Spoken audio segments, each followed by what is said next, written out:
주님, 이 시간 우리가 주의 음성을 듣기를 원합니다. 우리 성령님께서 말씀하여 주시고 우리로 깨닫게 하여 주시고 말씀이 우리 가운데 생명으로 살아가게 하여 주시옵소서. 우리 주님을 의지하고 모든 말씀 우리 주 예수 그리스도 이름으로 기도드립니다. 아멘. 마태복음 5장 우리 21절로 26절까지 말씀 우리 한 목소리로 함께 합독하도록 하겠습니다. 시작. 옛 사람에게 말한 바 살인치 말라 누구든지 살인하면 심판을 받게 되리라 하였다는 것을 너희가 들었으나 나는 너희에게 이르노니 형제에게 노하는 자마다 심판을 받게 되고 형제를 대하여 나가라 하는 자는 공회에 넘겨지게 되고 미련한 놈이라 하는 자는 지옥불에 들어가게 되리라. 그러므로 예물을 제단에 드리다가 거기서 내 형제에게 원망 들을 만한 일이 있거든 생각나거든 예물을 제단 앞에 두고 먼저 가서 형제와 화목하고 그 후에 와서 예물을 드리라. 너를 송사하는 자와 함께 길에 있을 때 급히 사화하라. 그 송사하는 자가 너를 재판관에게 내어주고 재판관이 관예에게 내어주어 옥에 가둘까 염려하라. 진실로 내게 이르노니 내가 홀이라도 남김없이 다 갚기 전에는 결탄코 거기서 나오지 못하리라. 아멘. 우리가 계속해서 마태복음 5장 말씀을 묵상하고 있습니다. 그리고 앞으로 계속 마태복음 7장까지 말씀을 묵상하려고 합니다. 마태복음 5장부터 마태복음 7장까지의 말씀은 우리가 흔히 산상수훈으로 잘 알고 있습니다.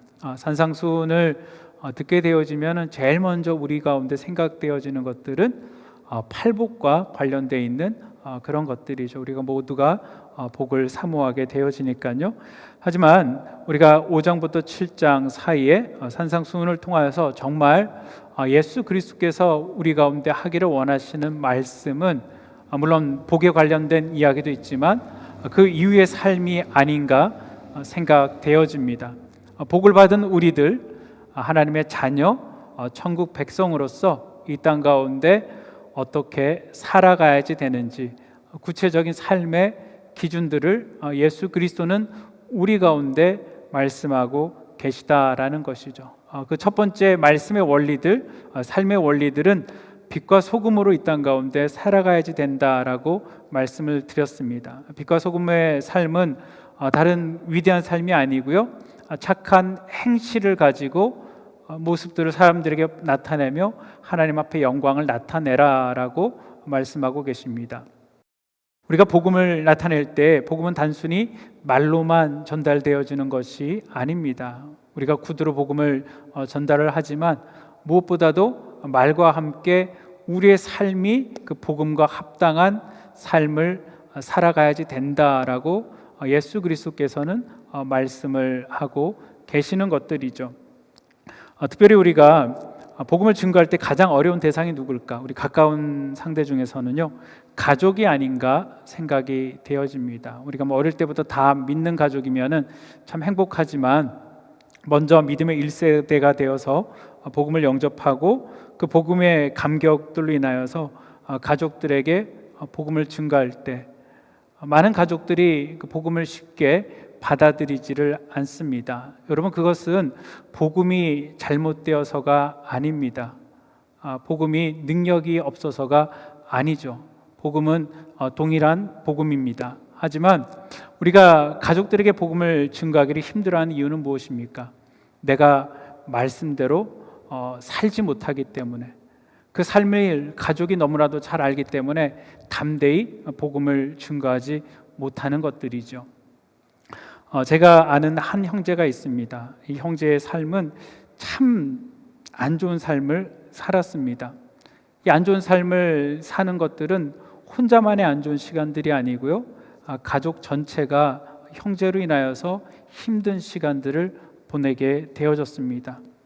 그런데 이 형제가 어느 날 정말 좋은 선교사님을 만나게 되어지고요, 그 선교사님의 헌신적인 사랑을 통하여서 조금 예수 그리스도를 깨닫게 되어집니다. 복음을 조금 듣게 되어집니다.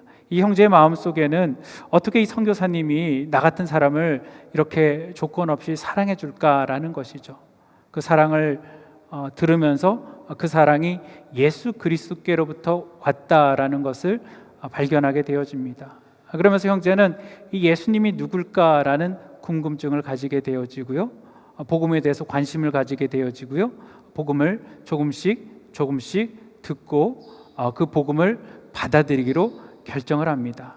그리고 특별한 여러 가지 프로그램을 통하여서 성령의 큰 체험을 하게 되어지고요. 예수 그리스도를 본인의 구세주로 영접을 하게 되어집니다. 예수님의 생명이 형제의 삶 가운데 들어가게 되어지니까요, 형제의 삶이 바뀌게 되어졌습니다. 한꺼번에 그냥 바뀌어버린 것이 아니고요, 조금씩 바뀌어지게 되어졌습니다.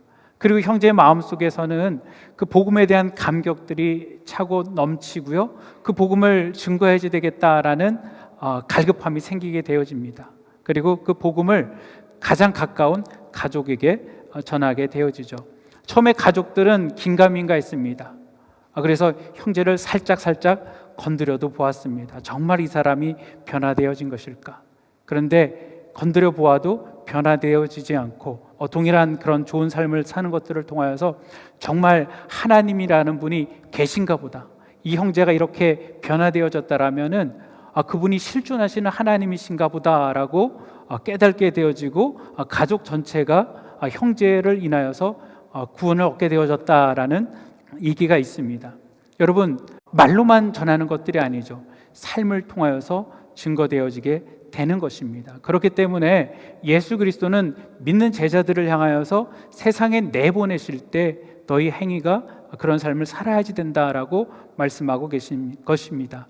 저와 여러분의 삶, 가정 안에서 또 남편으로서, 아내로서, 부모로서, 때로는 자녀로서 어떤 삶을 살아야지 됩니까? 선한 영향력을 끼치는 착한 행실의 삶을 살아가야지 된다라고 말씀하고 계신 것입니다. 그리고 그 착한 행실은 온전한 의로움에서 나와야지 된다라는 것이죠. 우리가 신앙생활을 하면서 참 힘든 것들이 많습니다. 그 중에 하나가 말씀대로 살아야지 된다라는 부담감들이죠. 저희가 지난 시간에 너희들의 의가 바리새인과 서기관보다 더 낫지 않으면은 천국에 들어갈 수 없다라고 말씀을 하시면서, 외적인 행위로 따진다라면은, 형식적인 모양으로 따진다라면은 도저히 그들을 따라갈 수 없을 것입니다. 하지만 우리 주님께서 제자들에게 요구하시는 것은 무엇입니까? 외적인 것을 무시하는 것들이 아닙니다. 우리는 외적으로 아까 말씀드렸지만 착한 행실을 살아가야만 되는 것입니다. 하지만 그것보다 더 중요한 것은 내면의 변화가 있어야지 된다라는 것이죠. 내면에 예수 그리스도에 대한 생명과 예수 그리스도의 사랑과 이웃을 바라보는 그런 국률함과 사랑하는 마음이 있을 때, 그 마음을 가지고 온전함으로 살아가려는 몸부림이 치어질 때 그것을 하나님께서 기뻐 받으신다라고 말씀하고 계시는 것입니다. 그리고 우리가 읽은 본문 21절부터 이제 48절까지 말씀은 예수 그리스도께서 더 나은 도덕적인 삶에 대해서 말씀을 하고 계십니다. 바리새인들과 서기관들은 사람들에게 이렇게 가르치고 이렇게 이야기하지만, 옛날 사람들은 율법에 대해서 이렇게 깨닫고 있지만 율법이 정작 우리에게 요구하는 것들, 현대를 살아가는 우리에게 율법이 얘기하는 것은 이것이다라고 예수 그리스도께서는 6가지에 대하여서 말씀을 하고 계십니다. 첫 번째로 오늘 본문 가운데 만나게 되어지는 것은 살인과 관련되어져 있는 그런 것입니다. 21절 말씀을 보게 되어지면은요, 옛 사람에게 말한 바, 옛 사람이 우리들에게 이야기해 주는 것들이요, 살인하지 말라, 누구든지 살인하면 심판을 받게 되리라 하였다라는 것을 너희가 들었다라는 것이죠. 우리는 구약 성경을 통하여서 하나님께서 살인하지 말라라는 계명을 주셨습니다. 그리고 그것들을 사람들은 해석을 하죠. 살인을 하게 될 경우에는 심판을 받게 되어진다라는 것이죠. 세상적인 법정 가운데 서게 되어질 것이다라는 것입니다. 어느 시대, 어느 나라나 여러분, 이 살인은 가장 큰 범죄입니다. 예수 그리스도 당시의 세상이나 지금 2020년 우리가 살아가는 이 세상이나 살인에 대한 사회적인 기준은 동일합니다. 우리가 이 살인하지 말라라는 이야기를 들었을 때 사실 큰 마음의 부담감을 가지지는 않습니다. 왜냐하면은 우리 삶 가운데 이런 일은 결코 일어나지 않는다라고 생각하기 때문에 그런 것이죠. 지킬 수 있을 것처럼 생각하게 되어집니다. 그리고 당시에 많은 사람들은 별 어려움 없이 지나가고 있었습니다. 그 별 어려움 없이 지나가고 있는 율법을 예수 그리스도는 가져오십니다. 나는 너희들에게 이야기한다라고 이야기하면서 살인을 말하고 계시지 않습니다. 나는 형제에게 노하는 자마다 심판을 받게 되고라고 얘기하는 것입니다. 여러분, 21절과 22절의 결과가 같다라는 것입니다. 심판을 받는다라는 크리시스라는 단어를 같이 사용하고 있다라는 것이죠. 여러분, 크리시스라는 단어는요, 당시에 각 마을에서 열리는 그런 법정들을 이야기합니다. 살인죄를 짓게 되어지면은 그 법정에 가서 세워진다라는 것들이죠. 하지만 예수 그리스도께는 꼭 살인죄가 아니더라도 그 마음속에 무엇이라고요? 노하는 자마다, 이유 없이 악의를 가지고 남을 해하고자 하는 자들은 어디에 서게 되어진다라고 이야기하고 있습니까? 심판을 받게 되어진다. 똑같은 크리시스에 세워지게 되어진다라는 것이죠. 주님께서는 살인과 화내는 마음을 같은 것으로 보고 계시다라는 것이죠. 뿐만 아니고 주님께서 이어가시죠. 형제를 대하여 라가라 하는 자는 공회에 잡히게 되어진다라는 것입니다. 라가라라고 이야기하는 것은 어리석은 사람, 굉장히 인격을 공격하는 그런 것들입니다. 그렇게 말로 이야기하는 사람들은 공회에 잡히게 되어진다. 이것은 크리시스보다 더 큰 공회입니다. 더 확장되어져서 미련한 놈이라고 하는 자는 지옥불에 던진다. 미련하다라는 것은 모래라는 단어를 가지고 있습니다. 의미하는 것은 어리석은 자, 우매한 자라는 뜻을 가지고 있습니다. 얼핏 듣기에는 라가, 멍청이라고 이야기하는 거나 모래, 우매한 자, 어리석은 자라고 이야기하는 것이 비슷하게 느껴지지만요, 이 모래는 다른 의미를 가지고 있습니다. 외경에 보게 되어지면은 하나님을 부정하는 사람들을 모래라고 이야기를 하였습니다. 당시 이 유대인들은요, 하나님을 섬기는 민족들이었기 때문에 하나님을 부정하는 것들은 아주 심각한 죄악으로 여긴 것입니다. 그 영혼의 행위까지도 서심지 않고 살인을 저지르는 그런 굉장한 인격적인 공격을 하는 것이 바로 이 미련한 놈, 모래라는 단어를 쓴다라는 것이죠.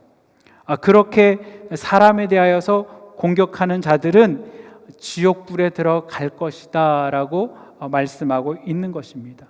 세상의 사람들은 남을 직접 손으로 때려야지 폭행이다 라고 생각을 합니다. 내가 누구를 찔러서 죽여야지, 생명을 해야지 살인이라 라고 이야기합니다.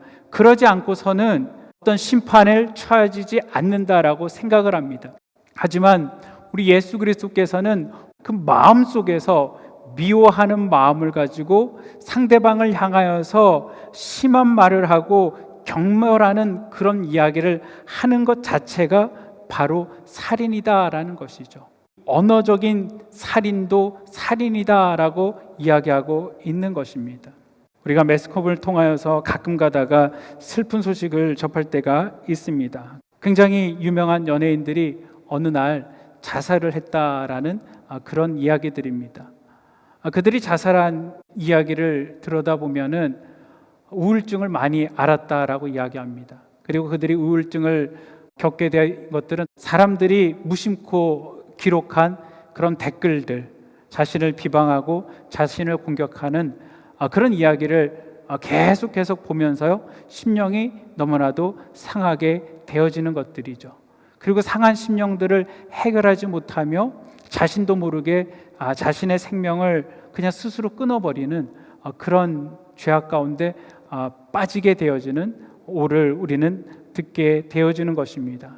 여러분, 세상의 사람들은 직접 죽이는 것이 살인이다라고 말하고 계시지만 우리 예수 그리스도께서는 직접 죽이지 않더라도 마음으로 미워하고 그 미워함을 말로 표현하고 그 표현함을 가지고 사람을 경멸하게 되어진다라면은 그것은 곧 살인 행위가 되어진다라고 말씀하고 있는 것입니다.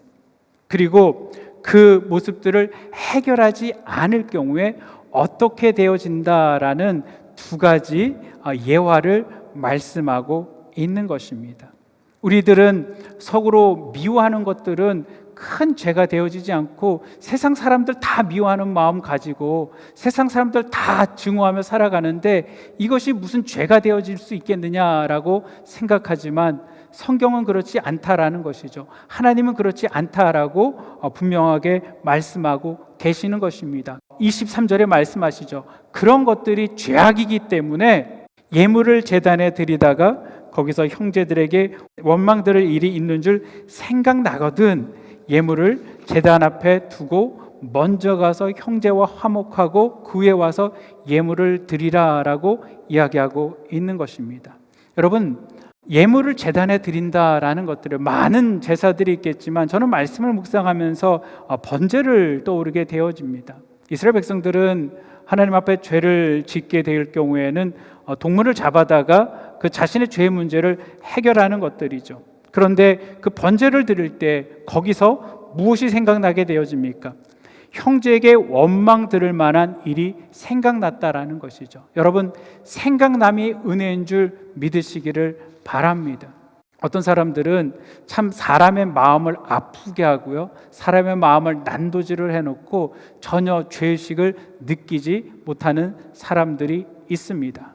그러나 성경은 명확하게 그것이 죄악이다라고 이야기하고 있지 않습니까? 그게 깨달아지는 것입니다.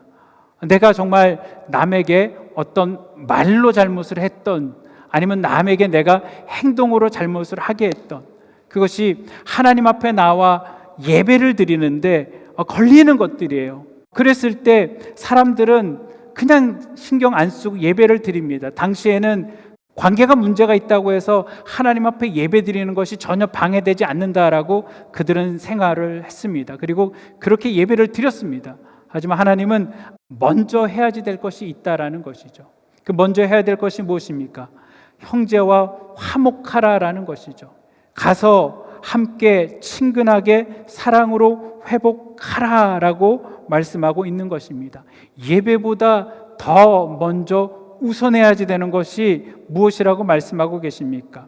형제와 화목하라라고 말씀하고 있는 것입니다. 여러분, 예배를 드렸는데도 내 마음에 평안이 찾아오지 않는 이유가 무엇입니까? 예배를 드림에도 불구하고 내 마음에 기쁨이 찾아오지 않는 이유가 무엇입니까? 그것은 형제와 묶여 있기 때문에 그런 것입니다. 저는 이 경험이 있습니다. 제가 미국에 처음 왔을 때 교회를 섬기면서 장로님과의 관계에 문제가 있었습니다. 그 장로님이 얼마나 저를 힘들게 하는지요. 제가 잘못한 것도 없는데 무조건 잘못했다고 딴지것이고요. 제가 예배당에 은혜를 받기 위해서 아무래도 예배에 성공해야지 삶을 성공하게 되어지니까요. 와서 찬양하고 기도하고 은혜 받으려고 애를 쓰는데요. 그 장로님만 딱 보면 어떻습니까? 마음이 확 닫혀버리는 거예요. 나는 은혜 받기 힘들어, 이렇게 어려운데 그 장로님은 너무 은혜를 많이 받으시는 거예요. 그러면 더 화가 나는 거예요. 나는 이렇게 고생을 하는데 저분은 저렇게 은혜를 잘 받고. 어느 날 정말 하나님의 은혜로요, 장로님과 저와의 관계가 회복이 되어졌습니다. 한순간에 정말 아무것도 아니었어요. 제가 먼저 장로님에게 편지를 쓰고 이만 저만 해서 장로님 제가 잘못하고 이렇게 했습니다. 사실 제가 잘못하지도 않았어요. 근데 잘못했다라고 얘기하고 회복이 됐습니다. 그 다음에는 장로님이 저를 힘들게 하시는 것이 아니고요, 저의 후원자가 되어 주셨어요. 얼마나 잘 도와주시고 얼마나 칭찬을 하시는지 모르겠어요. 여러분, 형제와의 관계가 회복이 되어지니까요, 예배가 즐거운 거예요. 예배가 기쁜 거예요. 하나님 앞에 찬양을 드려도 은혜가 넘치고요, 말씀을 들어도 은혜가 넘치는 것입니다. 먼저 하나님께서 무엇하라라고 말씀하고 계십니까? 하나님께서 먼저 그 관계를 회복하고 내 앞에 나와 예배를 드려라라는 것입니다. 그것이 회복되지 아니하면 하나님과의 관계도 회복되어지지 않는다라고 말씀하고 있는 것이죠. 이사야서 1장 15절 말씀에요, 내가 손을 펼 때 내가 내 눈을 너에게 가리고 너희가 많이 기도할지라도 내가 듣지 아니하리니 이는 너희의 손에 피가 가득함이니라. 우리의 손에 피가 가득한 상태, 우리의 죄악이 가득한 상태, 우리의 마음속에 미움과 증오가 가득하고 우리 입술에서 나쁜 말들이 흘러나올 때 아무리 주님 앞에 나와 우리가 간구하여도 우리 하나님께서 우리를 듣지 아니하시고 우리 하나님께서 가리시겠다라고 말씀하고 계시는 것입니다. 예배하기 전에 나오기 전에 무엇하라라고 말씀하고 계십니까? 너희는 스스로 씻으며 스스로 깨끗하게 하여 내 목전에서 너의 악한 행실을 버리고 악을 그치라라고 말씀하고 계십니다. 악을 그칠 뿐만이 아니고 선을 배우고 정의를 구하며 학대받는 자를 도와주고 고아를 위하여 신원하고 과부를 위하여 변호하라라고 말씀하고 계시는 것이죠. 악한 삶을 그칠 뿐만이 아니고 선한 삶을 살아가라라고 말씀하고 있는 것입니다. 우리의 악함을 내려놓고 우리의 선함을 발동하여 형제와 화목하라라고 말씀하고 계시는 것입니다. 두 번째로 주님께서 비유로 말씀하고 계시는 것이 무엇입니까? 두 번째 대상은 원수입니다. 너를 송사하는 자와 함께 길을 갈 때 급히 사화하라라고 얘기합니다. 급히 좋은 관계를 회복하라라고 이야기합니다. 여기서 송사하는 자는 반대하는 자, 적대하는 자, 피해를 입힌 자입니다. 나로 인하여서 어떤 손해를 받아서 나에 대해서 부정적인 생각, 안 좋은 생각을 가지고 있는 그 상대와 함께 길을 걸어가고 있다라는 것이죠. 그런데 여러분, 이 길은 어떤 길입니까? 이 길은 잘못을 인하여서 재판관 앞에 나아가는 길이다라는 것이죠. 심판받는 길이다라는 것입니다. 주님께서는 그 심판대 앞에 가기 전에 먼저 무엇하라라고 말씀하고 계십니까? 우리 24절에 형제와 화목하라고 했던 것처럼 급히 사화하라라는 것입니다. 빨리 좋은 관계를 회복하라라는 것이죠. 만약에 그 관계를 회복하지 못할 경우에 너를 재판관에게 내어주고 재판관이 관예에게 내어주어 옥에 가둘까 염려한다라는 것이죠. 갇혀지는 인생이 되어진다라는 것이죠.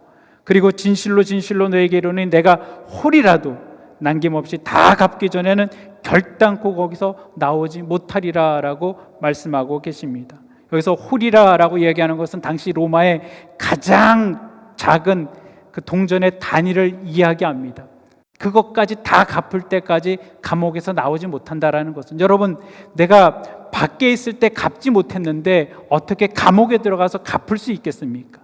계속 감옥에 갇힌 인생, 심판받는 인생이 되어진다라는 것이죠. 주님께서 이 말씀을 하신 배경은 무엇입니까? 관계를 회복하지 않으면은 분명히 심판을 받는다라고 말씀하고 있는 것입니다. 여러분, 성경이 우리에게 말씀하고 계시는 것은요, 우리 삶의 기준으로 제시하고 계시는 것은요, 단순하게 내가 사람의 목숨을 해치지 않았다라고 해서 너희 인생이 괜찮은 인생이 아니다라는 것이죠. 너희 마음속에 이유 없는 미움들, 이유 없는 증오들, 시기와 질투들이 있고 그 시기와 질투들을 해결하지 않는다라면 그것은 온전하지 못한 것이다라는 것입니다. 사랑하는 성도 여러분, 오늘 본문을 통하여서 우리는 두 가지를 생각할 수 있습니다. 첫 번째는 우리가 화를 당하게 되어질 때, 어려운 일을 당하게 되어질 때, 남으로 인하여서 쓴 감정이 내 가운데 들어오게 되어졌을 때, 그 경우 어떻게 해야지 되는가라는 것이죠. 에베소서 26절로 27절 말씀에요, 분을 내어도 죄를 짓지 말며 해가 지도록 분을 품지 말고 마귀에게 틈을 주지 말라라고 이야기를 합니다. 여러분, 우리 마음속에 때로는 이 분들이 생겨질 수 있다라는 것이죠. 하지만 그것들을 품지 말라라고 이야기합니다. 그것을 묵상하지 말라라는 것입니다. 그것을 키우지 말라라는 것이죠.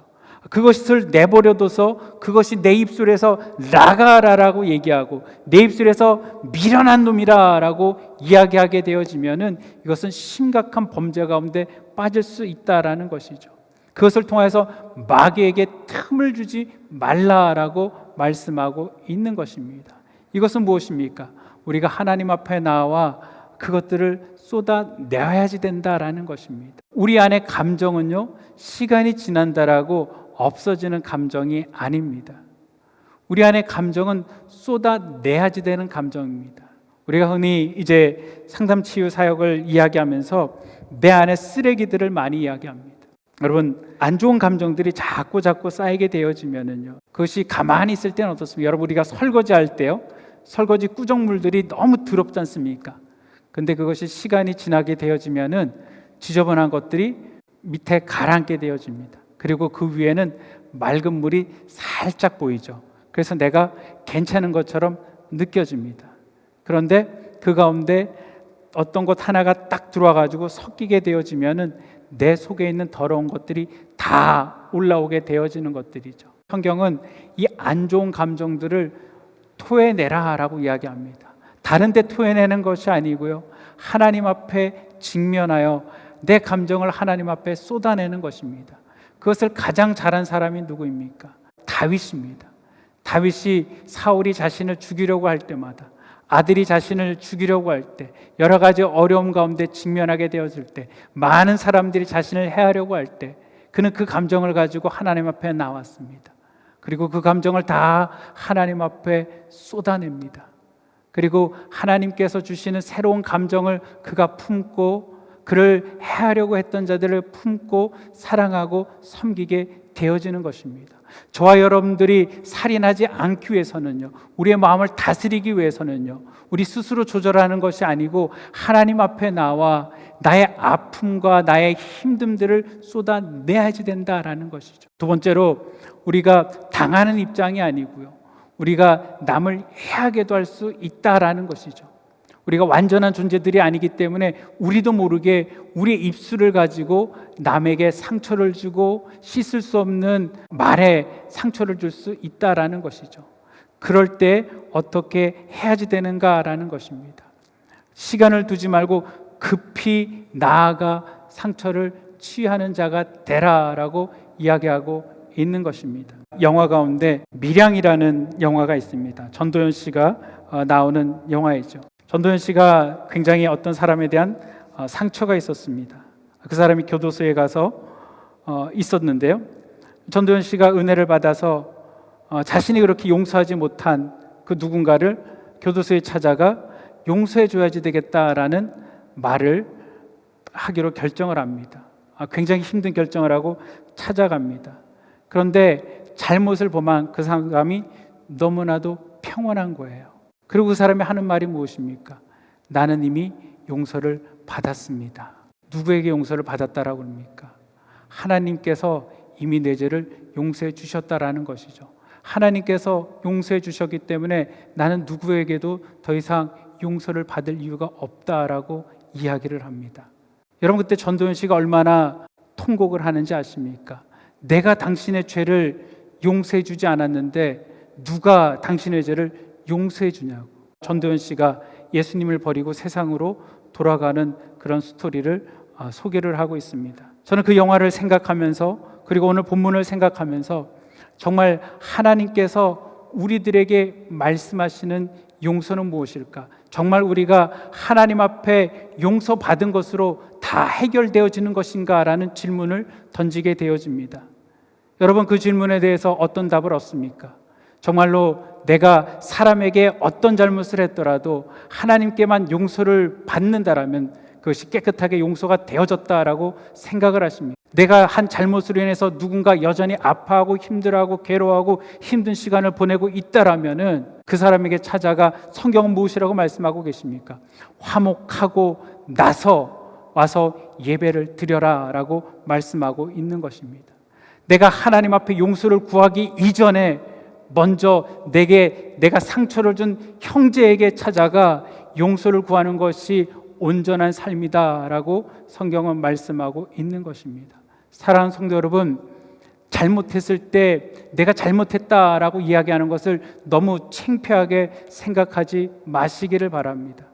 나로 인해서 누가 아파하고 힘들어하고 어려운 시간들을 보내고 있다라면, 그리고 그것을 하나님께서 은혜를 주셔서 깨닫게 하여 주신다라면 하나님 앞에 자복할 뿐만이 아니고요, 그 사람 앞에 찾아가 자복하고 회개하고 무엇보다도 관계를 회복하는 것이 나도 살고 공동체도 살고 우리 모두가 사는 것이라고 성경은 말씀하고 있는 것입니다. 먼저 형제와 화목하고 가정에서 화목하고 공동체에서 화목하고 그 화목한 마음을 가지고 내 앞에 나와 예배드리는 삶을 살아가라라고 말씀하고 있는 것입니다. 저와 여러분들의 삶을 살아가며 혹시 나로 인해 상처받은 자들, 나로 인해 아파하는 자들, 나로 인해 괴로워하는 자들이 있다라면, 그리고 성령님께서 그것들을 깨닫게 해주신다라면은 우리가 손을 내밀고 회복하고 관계가 하나 되어지는 복된 공동체가 되어지시기를, 예배가 회복되어지시기를 주님의 이름으로 축복드립니다. 기도하겠습니다. 사랑과 은혜가 많으신 아버지 하나님, 감사를 드립니다. 아버지 하나님, 살인하는 것이 남을 때리고 남을 죽이는 것만이 살인하는 것이 아니고 우리 마음으로 미워하고 입술로 아버지 악함을 쏟아내는 것도 영혼을 죽이는 것이다 라고 말씀하고 계십니다. 내 내면에 아버지 하나님 그런 쓴 감정이 있고서는 하나님 앞에 온전히 나올 수 없다라고 말씀하고 계십니다. 그 쓴 감정을 가지고서는 아버지 하나님 심판대 앞에 설 수밖에 없다라고 말씀하고 계십니다. 아버지 하나님, 세상이 말한 살인이 아닌 하나님이 말씀하시는 그 미움과 증오를 내려놓는 자들 주님 되어지게 하여 주시옵소서. 먼저는 십자가 앞에 우리가 내려놓게 하시고 십자가 안에 회복되게 하여 주시고, 또한 아버지 하나님, 끊어져 있는 관계 가운데 찾아가 우리가 먼저 손을 내밀고 아버지 회복하는 공동체 되어지게 하여 주시옵소서. 우리 가정이 끊어진 공동체가 있습니까? 아버지 하나님, 교회 안에 끊어진 공동체들이 있습니까? 아버지, 우리 안에 세상 가운데 끊어진 공동체들이 있습니까?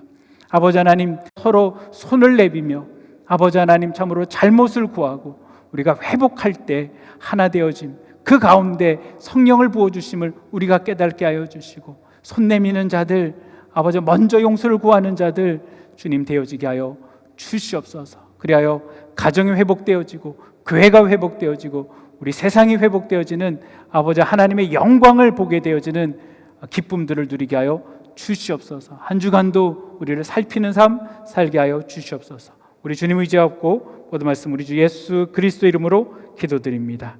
아멘.